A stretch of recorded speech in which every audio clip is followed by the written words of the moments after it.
Get this and get it straight. Crime is a sucker's road, and those who travel it wind up in the gut of the prison of the grave. It happened in a place called Bay City, where I was unwelcome to a fat fry cook with a secret and a dapper gambler. But to the long arm of the law, I was poisoned. It happened like this. From the pen of Raymond Chandler, outstanding author of crime fiction, comes his most famous character in The Adventures of Philip Marlowe.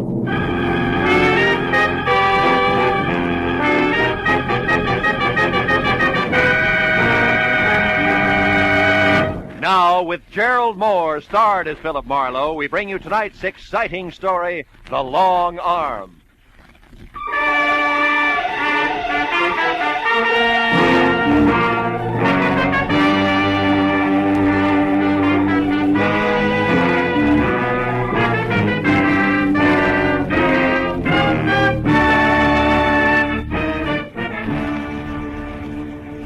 I got my Sunday best on, going strutting with Miss Laura Belly. Oh, fine. Every time I take a shower, I've never seen it. All right. Okay. Hello. Mr. Philip Marlowe, please. Yeah, speaking. One moment, please, sir. Bay City is calling. Bay City. I Where's have your that party, town? sir. Go ahead. Thanks. Hello, is that you, Marlowe? Yeah. This is Ernie Parch, Phil, at Bay City. Parch? Yeah, you remember me, don't you? No, I can't see. Oh, yeah, Ernie Parch. You're the guy who saved my life when the Bay City law left me beat up and bleeding all over the city dump, right? Yeah, that's it. Oh, yeah. Marlowe, please, listen. What? I'm in an awful jam. Like what? I just got out of jail yesterday. A year and a day. Jail, Ernie? Yeah. A very neat frame, Phil, but Oh? not half as neat as the one they're trying to hang on me now. This one's worse. You remember my wife, don't you? Grace, tall, blonde. Yeah. What about her? She's dead, Marlowe. Oh, no. She was murdered. They're going to try to pin it on me. You'll come right away, huh? Well, look, Ernie, I'm poisoned in Bay City. You know that. But please. Rex Thurman would give a year's pay just to watch me break an arm. 5 if I drown. But, Marlowe, you don't know it was Thurman who had you messed up for sticking your nose into Bay City politics? No, but I can sure second guess it. It was tough cop tactics all the way. And you mean you won't help me? Yeah, well, Ernie, really, I'm sorry, kid, but you better get yourself an honest lawyer In Bay City? You know better than that, Phil. Who'd have the guts to knock heads with the police in this town? Especially when they got a custom-tailored pigeon like me standing by with one wing already clipped. Phil, I tell you, it looks like I murdered Grace. Yeah, now look, kid. Phil, I saved your life once. Okay. What's your address, Ernie? It's 38 Orlando Drive.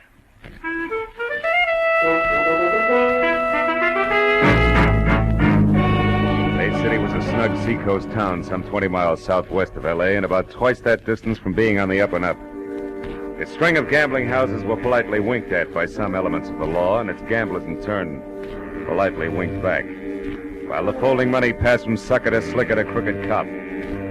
But Bay City also was home to a lot of honest fishermen, retired real estate brokers, and another element of the law, good cops. Which side Detective Lieutenant Rake Sturman was on, I'd never been able to figure. He only added one way, all cop, morning, noon, and night. The kind who made any private detective feel a little less welcome than a leper. Well, an hour after dark, I pulled up and parked well away from 38 Orlando Street. 5 minutes later, I was watching a nervous Ernie Parch wear out the carpet in his shabby living room. It was at Art Manelli's place, Phil, about a year ago. The little casino. It's out north on the edge of town. Uh-huh. I've had a few drinks with some of the guys who worked at my gas station. One thing led to another, and finally, we were out there trying to pyramid $50 into $50,000. That's when the cops came in, huh? Yeah. You know, one of those pre-election raids that look good in the papers. You want a drink, Phil? No, thanks. But look, that raid couldn't have gotten you a year and a day, Ernie. Oh, no. But the gun they found in my top coat pocket could have. Mm-hmm. And did. Yeah, 38 I'd never seen before in my life. Plant, huh? Yeah, a plant that I could only figure two ways, Phil. Either someone at Art Manelli's place just happened to choose my pocket to drop his gun into, or someone just happened to drop it in on purpose. Someone who was sweet on Grace and wanted me out of the way. Now, look, you're sure you know what you're saying, Ernie? I'm positive. 366 days in prison with only one miserable letter from her convinced me. That and the word I got at Gumbo's place late this afternoon. Gumbo's place? Yeah, Gumbo's shanty. The chicken joint run by a fat fry cook named Lou Gomborski. Hmm. Grace worked there. I stopped in just before I ran into Lieutenant Rake Sturman. Wait a minute. What do you mean ran into Sturman? What happened? Well, Phil, I was on the street getting into my sedan, you see? Yeah? I picked it up from a guy who was using it while I was away. When Sturman pulled up alongside of me in a squad car, and he started to tell me how much he liked seeing ex-cons back in Bay City. What interrupted him? Oh, call on the police radio. But before he left, he promised to drop around here sometime tonight and chat a while. Mm-hmm. And before that, at Gumbo's place? I found Grace. Now, wait a minute. You've had enough, Ernie. No. You found Grace in what? We had a fight. She admitted running around, said I wasn't worth waiting for. But she wouldn't say who was. I slapped her. Hard. All right, take it easy. Grace is dead now, murdered, remember? Yeah. Yeah, she's dead. Yeah, and they're going to tag me for it. Maybe. Now, tell me what happened after you left Gumbo's. I ran into Sturman, like I said. Yeah? Then I drove around for a couple hours to cool off. When I got hold of myself, I came back here and I found her strangled to death. In that chair, Phil. It was horrible. What'd you do about it, Ernie? I'm not sure exactly. Here. I changed my mind. Thanks, Phil. No. I decided to get her out of here. It was just getting dark, so I waited a little, and then I carried her down the rear stairs, and I put her in my car, in the back seat. I put a blanket over her. She's still there, Phil. I was going to drive the car away, but, well, I guess I lost my nerve. What am I going to do, Phil? Sturman might be here any minute. Then you got to help me. You must have... Ernie, that won't do it. I'm sorry. All right, kid. Are the keys in the car? No. I got them here. What are you going to do? I don't know. But you get out of here. Do something. But what, Phil? Anything. Go to a movie. Act as relaxed as you can. Do anything. Except come back here for at least 2 hours. Now go on. All right, Phil, whatever you say, I'll go to a movie, yeah. Right now. Right away. Thanks, Phil. I know you'll get me out of this. Ernie Parch's vote of confidence made comfortable listening for both of us. When he was gone and I was down the rear stairs and out to his car in the alley, keys in hand, I realized that it stopped right there in the back seat. Then in the light that spilled from a nearby unshaded window, I saw I was going to have company. Sharp-pointed elevator shoes, careful blue flannel, and patent leather hair over a pasty face. All of it no more than 5.5 feet and held together by a hand-painted tie that sported a dapper knot, the size of a cantaloupe. Good evening. I wonder if you could help me. I'm looking for Ernie Parch, 36 Orlando Drive. I couldn't find any number on this house. Is this it? Yeah, but Parch isn't in. He just left. Oh. You know where he went? No.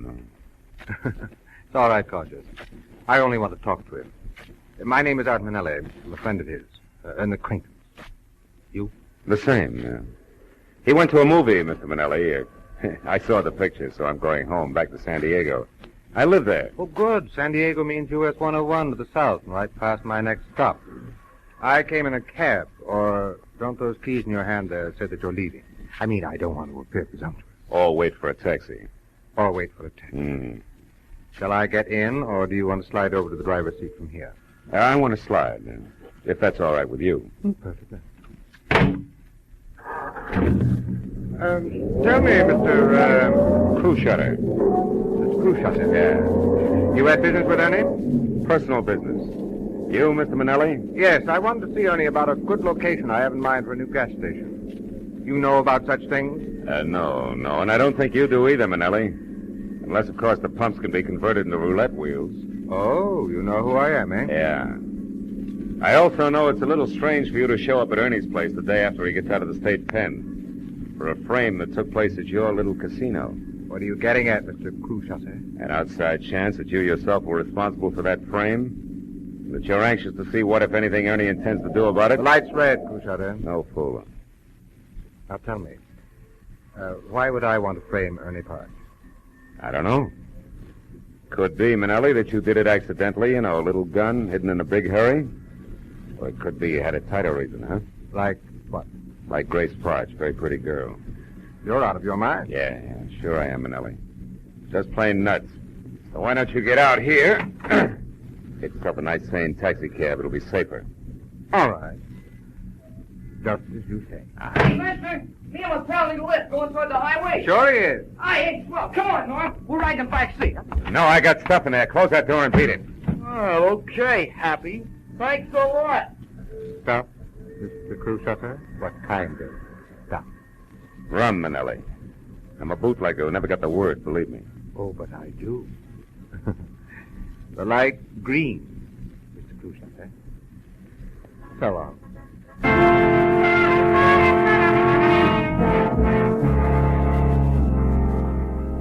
I went 3 short blocks, then I got out of the traffic and drove as far back toward Orlando Street as a vacant lot that was only a block away from Ernie's. Thereafter, I wiped the wheel, the gear shift, everything else I'd touched clean of prints. I left the sedan as is and walked back to where I originally parked my own car.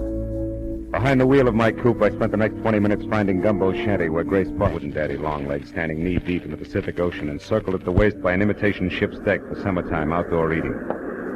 A gangplank led up from the street level, and when I'd gone about half the length of it, I saw something at the door ahead, shaped like a bowling pin, topped by a chef's hat, and encompassed by 1.5 yards of Hickok belt that said, "This had to be Fat Fry Cook Lou Gomborski." He was turning the reversible sign from open to close. Sorry, mister, I'm closing early tonight. Food's all gone. All right, how about a drink? I only want a quick shot, Gumbo. Gumbo, you're a stranger here. How you know the name? Well, it's written overhead in 4-foot letters. I keep my eyes open. Okay. Go on in. Make it fast. I want to hit the hay. Oh. You live here? Yeah. What do you want? Scott. Anything with it? Little information? Oh. About what? Girl who works for you, Grace Parch. I don't know anything about it. Not even for 5, Gumbo? Make it 10. Okay, 10. And the drink's on the house, huh? Yeah, okay, mister. Grace Parch is 5'2", eyes are blue. Also, she quit work at 6 tonight like she does every night, period. Uh-huh. Here's to you. Now tell me, where's she been going while Ernie's been in stir? For another 10? Yeah, for another 10. On one condition, no more lousy poems, Gumbo. Just a few straight facts, huh? Sure. Sure. Another drink? No. Facts first. Where's she been hanging around? A little casino. Oh, it's Manelli's joint, huh? Yeah, Manelli's place, where a lot of people hang out. What is it? What are you staring at, Gumbo? A window, I thought I saw someone out there on a deck looking in. Probably seagulls. Forget it. Now look, I'd like to know...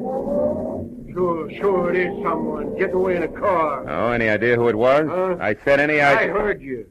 Now go on home, mister. Get out of here. Take it easy, big guy. You got $20. Give it. Here. Here's your lousy $20 and the drinks on the house, and good night. After one question. The guy in that car that just took off, was it Manelli? I'll repeat myself. Good night, mister. Okay. We'll let it go at good night, Gumbo, but just for now. I wasn't going to get any more out of Gumbo, so I went back to my car, pointed it north toward the edge of town in the little casino where I figured I might get a lead on Manelli's whereabouts. But 30 minutes later, when I was there out of my car and standing in front of what looked like an oversized concrete blockhouse alone in a parking lot the size of the Coliseum, I figured different. A huge sign out front read, "Closed for alterations, will reopen soon, bigger and better than ever." Gambling in Bay City was obviously on the QT like an artillery barrage.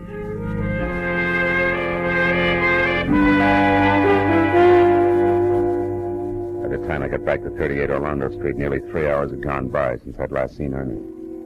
As I started up the steps toward the light in his living room, I wasn't happy over the lack of information I had for him. But when I opened the door and saw what was waiting for me, that didn't matter. In one huge, beefy, freckled hand, there was the usual police department .38 revolver. Hello, kid. The ice-cold gray eyes, the thick, broken nose, the nasty curl of the lips, all belonged to Bay City's toughest homicide detective, Lieutenant Rake Sterling. Hello, Marlowe. I've been waiting for you too long, kid. Why, I would have baked a little cake if I knew I was going to have this much time. Where's Ernie Parch, Thurman? He's under arrest, kid. We found his wife's body. He's under arrest for murder. You know what else, kid? No, what else, kid?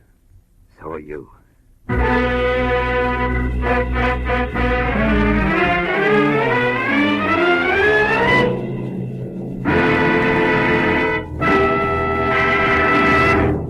In just a moment, the second act of Philip Marlowe. But first, Fred Allen's crack that it's no wonder comedians can't find work when singers go comical has had a fast reply from Bing Crosby. Bing has invited Fred to be his guest on his CBS show this Wednesday night. And you can get right into the very middle of the argument on most of these same CBS stations, where Bing Crosby's show is every Wednesday night. Be sure to hear Fred Allen's visit to Bing's show this Wednesday, following Groucho Marx and You Bet Your Life. Now, with our star, Gerald Moore, we return to the second act of Philip Marlowe and tonight's story, The Long Arm.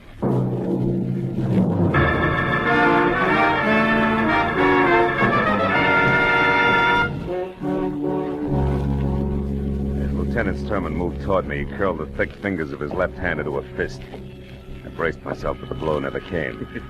Instead, he shoved his face up close to mine, and his mouth twisted into a one-sided grin that was as full of fun as a set of thumb screws. Well, you finally came through for me, didn't you, kid? I don't know what you're talking about. I've been waiting a long, long time for you to pull something in my town, Marlowe, where you can't run back across the line and hide behind the skirts of your cop friends over in L.A. You're having yourself a pipe dream, Sturman. Lieutenant Sturman!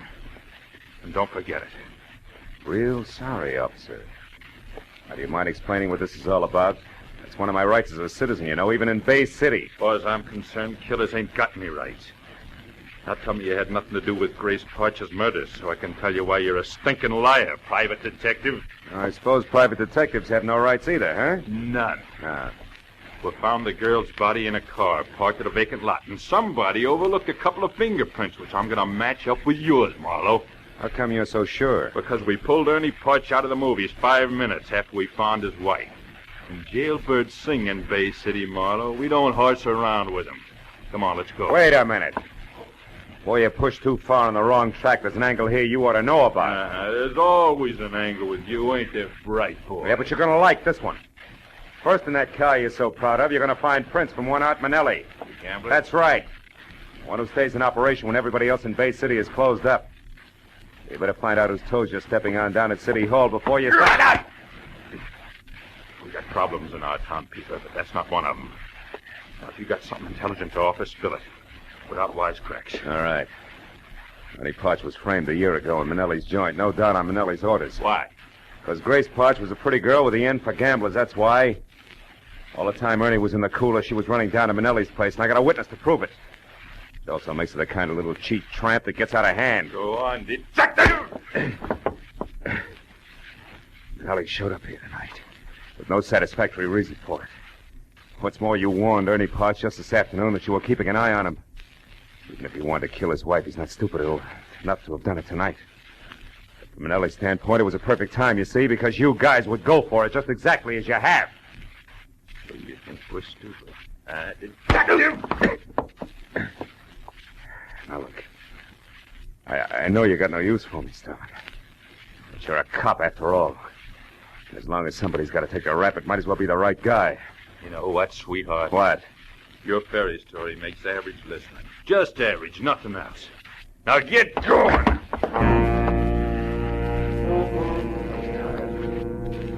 Too tired to take what I know I'd be given. Once Rick Sturman got me inside the Bay City headquarters, I made my decision fast. There were 3 steps in the front porch of the wall, and he was right behind me. I took the first 2, then turned and grabbed! He sailed over my shoulder, and I heard him land flat on his back on the sidewalk as I rounded the corner of the house. I crossed the backyard, vaulted the fence, and put 100 yards of alley between us before I even stopped to think. Then I went back to my car, drove down to the water again in Gomborski's chicken shanty. The place was dark and locked up tight. I went around to the back where his living quarters were and listened. A crocodile slithering over the floor inside would have made the same sound. I pushed the door open and went in. It was Gomborski, all right, but you couldn't tell it from his face. That had been worked over long and hard by an expert. He didn't know I was there until I touched him.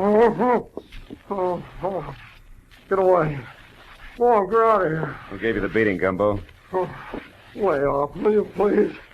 Haven't I took enough already? All right, come on, get up. Up. That's it. Now, look, Gumbo. You told me one thing about Art Manelli, that Grace Parch went to his joint a lot. And you spotted somebody outside the window and you clammed up. I come back now and I find you like this. Isn't it obvious you're wasting your time trying to protect him? Oh, shut up. Shut up and get out of here. Listen to me, you poor sap. Can't you see you're going to be living with this from now on? Every time he gets the jitters, he'll give you another going over to match this one. When he really gets jumpy, Buster, and then he'll do worse than that. Don't you get it? Now listen, mister, that's guessing. And I know what'll happen if I open my yap again. I'm just not going to take that chance. Don't you realize we'll never lick Manelli if we don't fight? Leave me alone. Yeah, leave me alone. I'm not saying nothing. You understand? Nothing. Not one word. Now get out. Come on, get out. All right, you miserable sucker. I'm through talking to you. You'll think the other guy gave you a light massage by the time I'm through with you. Yeah, well, that's what you think. Hey, now stay where you are. I don't want to kill you, mister, but I will unless you beat it. I'd rather face that than talk. You're getting in too deep, aren't you, Gumbo? There's nothing else I can do. You're nothing to me. I know which side my bread's buttered on. Yeah, but you made one big mistake already. Mistake? What do you mean? You left yourself wide open for this coffee pot. I'm sorry, sucker, but I don't have much time. Drop the gun. Come on, drop it. That's better. Now just tell me one thing and I'll leave you alone. All I want to know is where I can locate Art Manelli right now. He's at his club, at their little casino. You're lying. I was down there. It's closed. It's being remodeled. I'm not lying. All right, you need some more rubbing. Okay. He's got a suite of rooms downstairs under the club. They're not being done over. That's where he lives. He ought to be there now. But you got to protect me. Sturman and Manelli will kill me. He'll kill me. That's all I want to know. So long, Gumbo.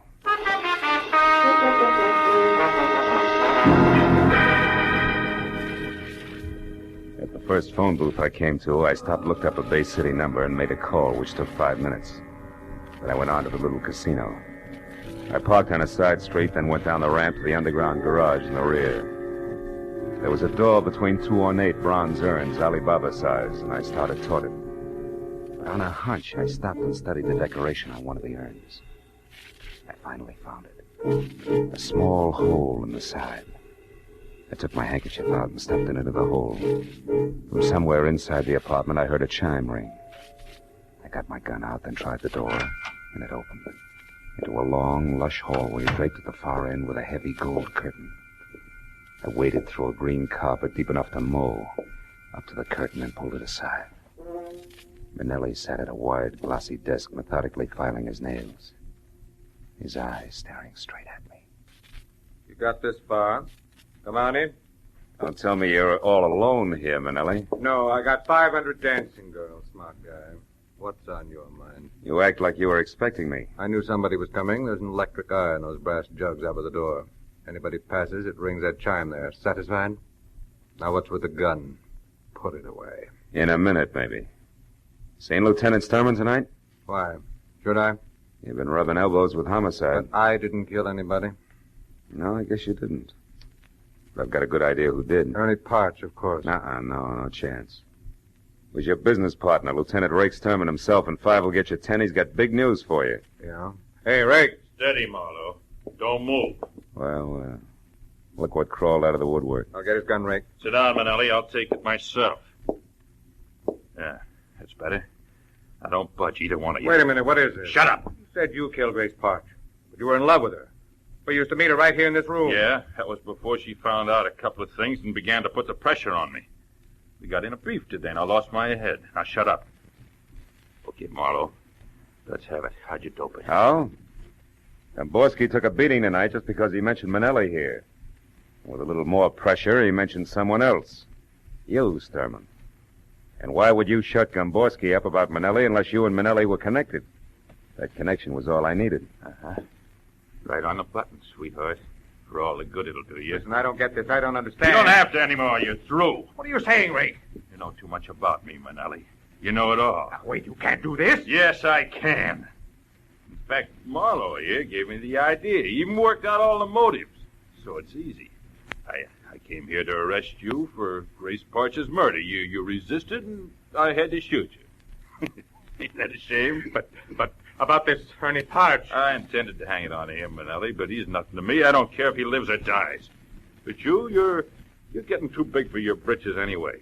So this is better, and I get 3 birds with 1 stone. Grace, Manelli, And you, Marlowe. Before you start pulling the trigger, Thurman, you better ask your boys. Huh? A couple of them are waiting for you behind that gold curtain there. You're a liar, Marlowe. The electric guy would have tipped us off if anybody else came in. I blinded that eye with my handkerchief on my way in. Right, Lieutenant What? Thurman? Darn it. How long you been there? Not long enough. Better drop it, Lieutenant. I don't take orders from you, Sergeant. You do tonight. Chief himself sent us out. Yeah, I took the liberty of going over your head, Lieutenant, just before I came in. Under the circumstances, you'll understand. Why, right? you... Better drop it, Lieutenant. Drop it! Okay, now come on. You two guys, too.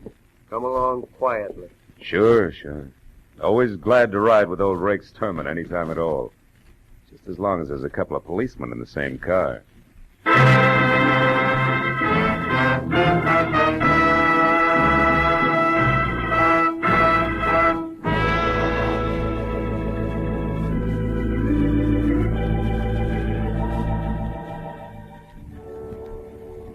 Before it was all over in the Bay City, police headquarters, everybody from the mayor, the dog catcher, had put his 2 cents in. And I'd given the same answers to the same questions at least 50 times. All about crooked cops, and Rakes Thurman in particular. But finally, hours later, I was free to go home. And as I drove through the quiet streets, I was still thinking about cops. This time the other kind. The underpaid, overworked cops that pound the city's sidewalks day and night. You know the guys who do everything from telling kids the way to the grocery store to untangling the rush hour traffic. Yeah. And I thought about each one of those cops who someday chases a hopped-up gunman down a blind alley and doesn't get home that night. Or any night. Ever again. And then I forgot all about Rakes Thurman. Because after all, he was just one bad one in a multitude of good ones. An insignificant sore on the long arm of the law.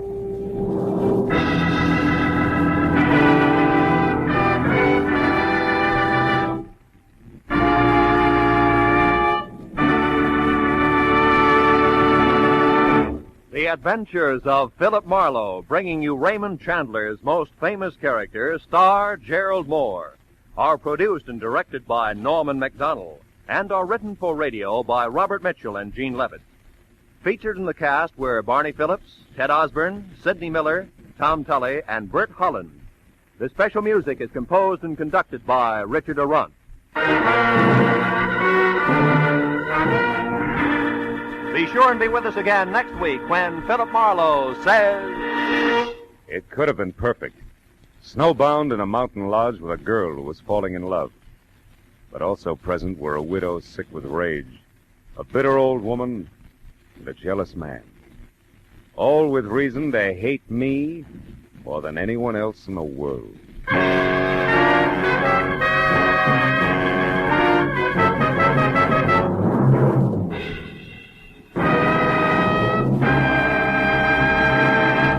Two all-star bouts are promised on CBS this Wednesday night.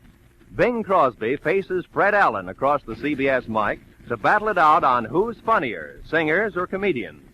And in the second attraction, Gracie Allen and a smashed fender team up against not-so-gorgeous George Burns and a guilty conscience.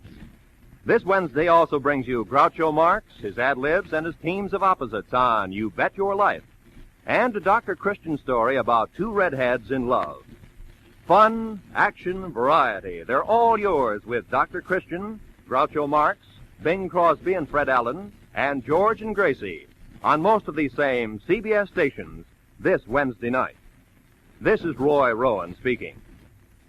Now, stay tuned for Pursuit, which follows immediately on most of these same CBS stations.